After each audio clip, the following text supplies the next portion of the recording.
Welcome to the Global Gaming Business Podcast. Today's podcast is sponsored by Pavilion Payments, which empowers gaming institutions to create an enhanced patron experience with a complete suite of integrated payment solutions that enable safe, secure, and trusted cash access at the cage, on the casino floor, or online. Learn more at pavilionpayments.com. I'm Roger Gross, the publisher of GGB, and this week we feature a discussion with Brian Christopher, the industry's leading slot influencer. The role of slot influencer is one that has only developed within the past few years.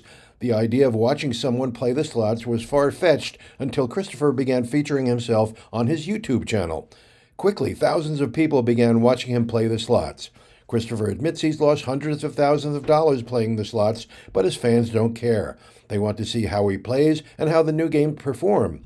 As such, he's become an important figure to casino operators and slot manufacturers alike. His friendly banter and witty personality makes everyone feel right at home. He's also a strong advocate for smoking bans in casinos and refuses to publicize casinos that still allow smoking. He spoke with GGB editor Frank Legato at the Cosmopolitan Hotel in Las Vegas in February. Brian, thanks for being on today on the podcast. Thank you for having me. You were one of the pioneers of this new way to promote slot games. Your millions of followers and subscribers look to you for game suggestions, and manufacturers now count on you as part of their marketing plan. Tell us how you got here, starting with the first time you ever made a video of yourself playing a slot machine. Yeah, I mean, it was totally by mistake. This was never supposed to be a career. It never was a career before we turned it into one. But essentially came to Las Vegas for the very first time, and I had seen other people put out these videos of themselves playing a little bit, and I thought, I could do that too, why not? And so I took a few snippets of videos, I posted it on my acting YouTube channel, which was very small, and those videos took off, and literally did not look back. It just went so fast and so quickly that I just rolled with it and turned into something much bigger than I ever could have imagined. Now, you've said in the past that you encountered a lot of resistance from many places at first. How long did it take before casinos began to embrace this live stream slot game as a good way to market their properties? Yeah, it's true. It's still taken some of them some time to get used to this whole idea. Some of them still will not let you take a photograph on the casino floor for some reason. But yeah, I around like the 9-month to year mark is when I had my first casino reach out that wanted to work with me on a project. We did a joint project where I did a Brian Christopher slot tournament, brought out hundreds of people to it, and that really woke up the industry a little bit to like the influence that we had. Well, how many people watch you play now? What are your numbers as we speak? Yeah, we literally just passed over 1 billion views. And majority of the people that watch are actually not subscribed. They just will keep watching it. It gets put in their feed, and so they'll pick it up. But we have about 1.8 million subscribers right now and followers. Well, people love the slots, and it's a great way, instead of reading about them, to just see how they behave and what the bonuses are like. Exactly, yeah. And so each month we get about 8 million unique viewers as well. Now, as you've grown, as your business has grown, there's been stories about you wagering huge amounts of money on a slot session. Do you choose games specifically to appeal to high rollers and others for different player segments, like the $100 a session player? Yeah, I've done a huge mix. When I started my channel, my bets were probably closer to about $5 a spin. Then it grew up to $10, and now my average bet is probably about $25. And then some days I'll get up to $100 or $150 spins as well, just because I want to show everything. But I don't want to forget about going back to basics and starting with the lower bets too, because a lot of my viewers definitely relate to those kind of bets as well. Slot manufacturers. You've worked with slot manufacturers in promoting specific game releases. Now, how did you develop this? And do they approach you with suggestions? Do you contact them to work together? How does that work? Typically they come to me. They'll say, hey, Brian, we have a new slot machine coming out. Our schedule is so busy. Like, we're 100% booked solid for the whole of 2024 right now. So trying to squeeze in things. We can still make some things happen, but it's a little tough. But we do have a few world premieres coming up in the next few months that I've been asked to promote for them. But it's difficult for them to even nail down a date, right? Because for this one world premiere, it has moved months in advance now, or further out, I should say. So we're just trying to find the times, and as long as they can, as long as it's their games coming out of a casino that I'm going to be at anyways, then it's a very easy thing just to throw in there. And it's the best way for them really to showcase their new product, because immediately while I'm live, I have between 10 and 15,000 people watching in that moment, learning about a brand new game. They're now going to go back to their own home casinos, ask them to get that game, and when they see it on the floor, they immediately know how to play it. So that's only like 10 to 15,000 people when I'm live. By the end of the live, we already have 100,000 views now, and then it'll keep on growing from there. Now you've developed an on-screen persona. You have an on-screen character that has specific catchphrases. How you comment when you're hosting a game and so forth?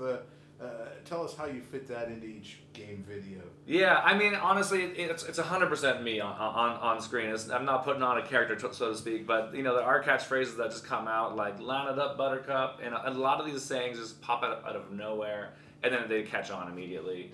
My biggest one is "rude," because it always happens to us where you need, say 6 fireballs and you always get 5, or you need 3 bonus symbols, you always get 2, and so you just yell out "rude," and it's caught on amongst all my viewers, and you'll hear it in the casinos when you're walking by.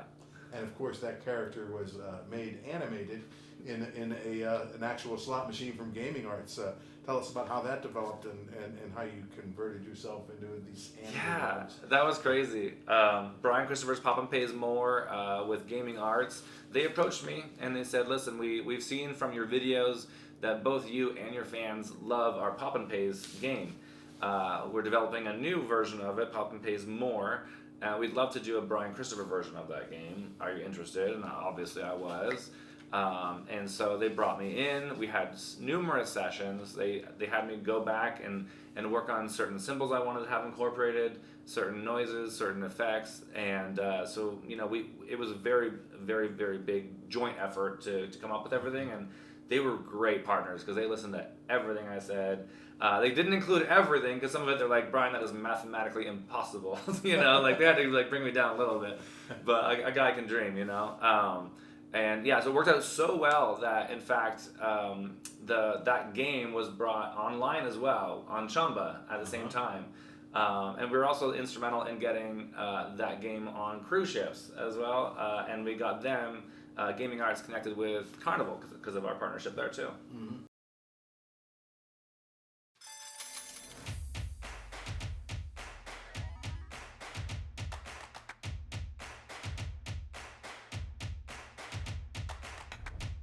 No lines using the app.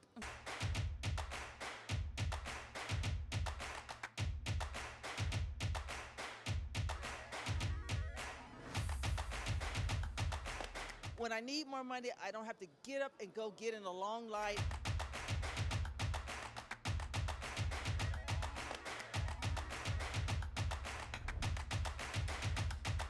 I think this is definitely the future of gaming.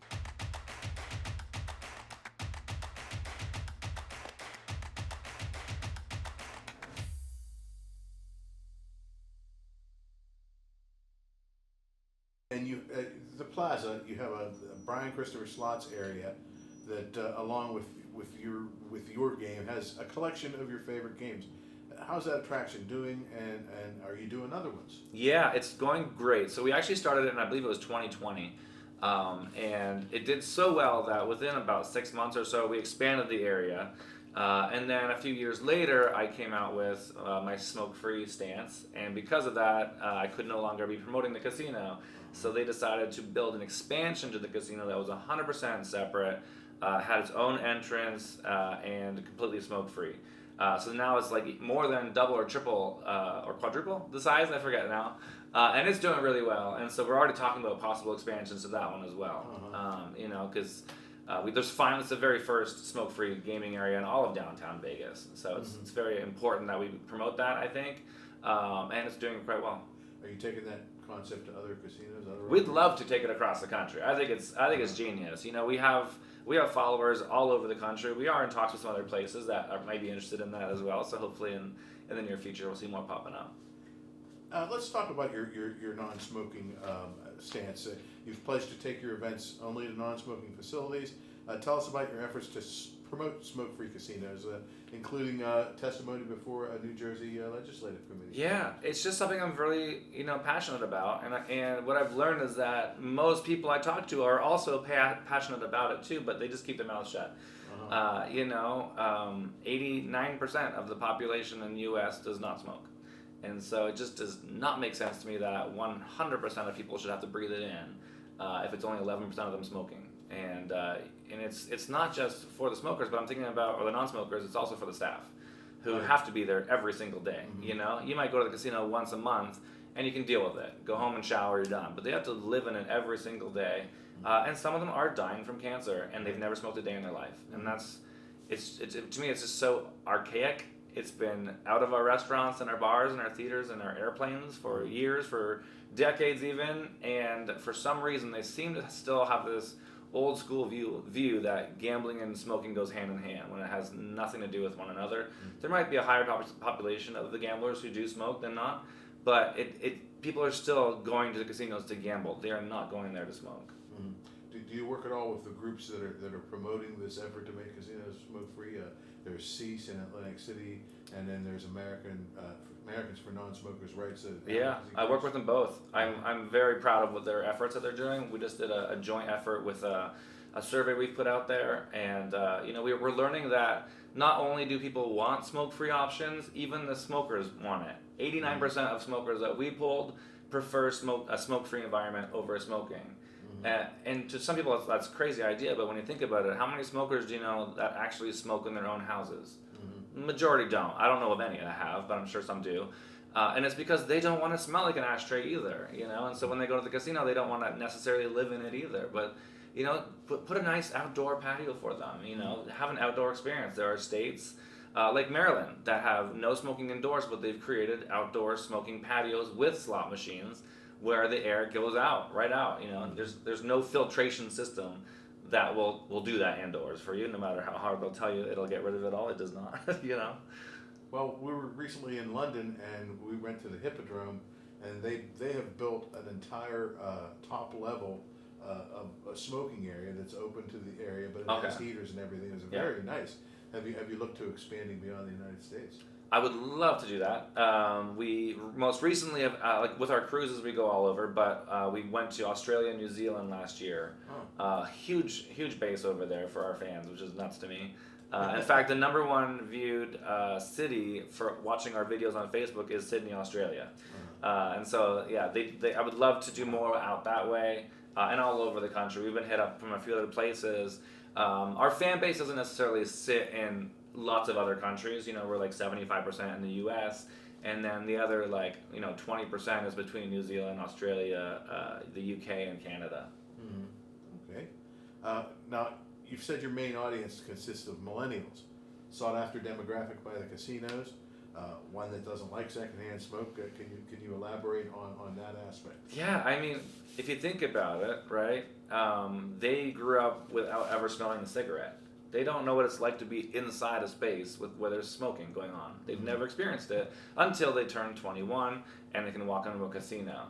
And if you're trying to attract them to come and play or come and work, they're not coming. There's no way. And I talked to some employee workers that were working at a casino over COVID that went smoke-free temporarily. And I asked them, I'm like, if they brought smoking back, would you stick around? And they're like, heck no, we would go immediately. They don't want to live in that.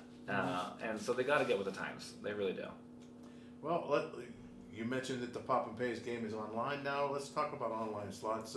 They seem to give you a lot more information up front than the live games do. For example, you can see the return to player on every game before you play it. Do you play online?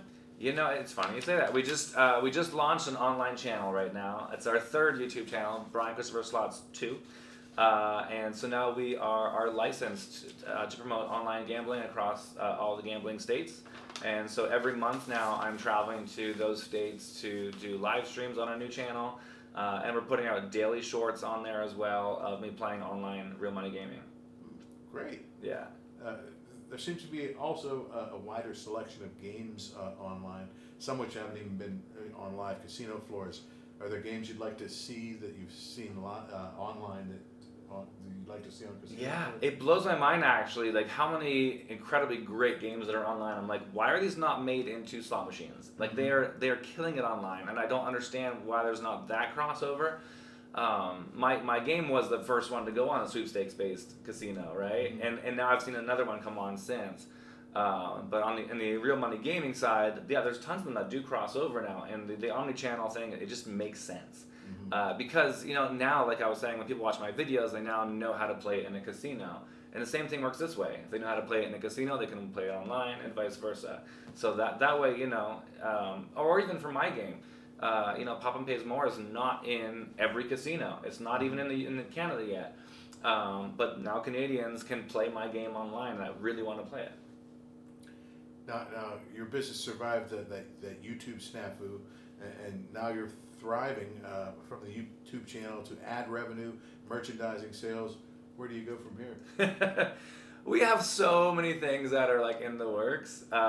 We've just started fliptheswitch.com, which is also promoting like responsible gaming and demystifying everything to do with slots and gambling. So we're working hard with that one, and of course our newest YouTube channel, BC Slots 2. But we want to take it further and reach a larger audience. So maybe next we will reach into the TV sets or in the streaming world.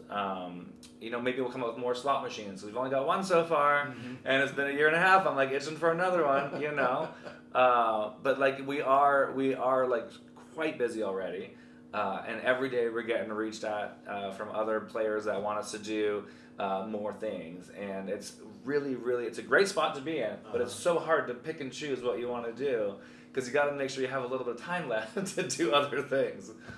How long have you been doing this? You're a bit of a veteran now at this. I'm entering my 8th year already. It feels like just yesterday we started, but yeah, almost 8 years in April now. Okay, great. Yeah. Well, listen, congratulations on all your success, and thank you for being on the podcast today. Thank you so much. Always a pleasure. Thanks for joining us on the GGB Podcast, sponsored by Pavilion Payments, the industry's leading cashless payment provider. To learn more about the topics discussed today and all the important issues in gaming, check out Global Gaming Business Magazine. For a free virtual copy of the magazine, subscribe at ggbmagazine.com. To stay current with the weekly news of the gaming industry, subscribe to ggbnews.com. Use the coupon code GGB180 for a free subscription. Don't miss a single episode of the GGB Podcast. Subscribe on Amazon, Spotify, and Apple Podcasts today. So we'll see you next time on the GGB Podcast.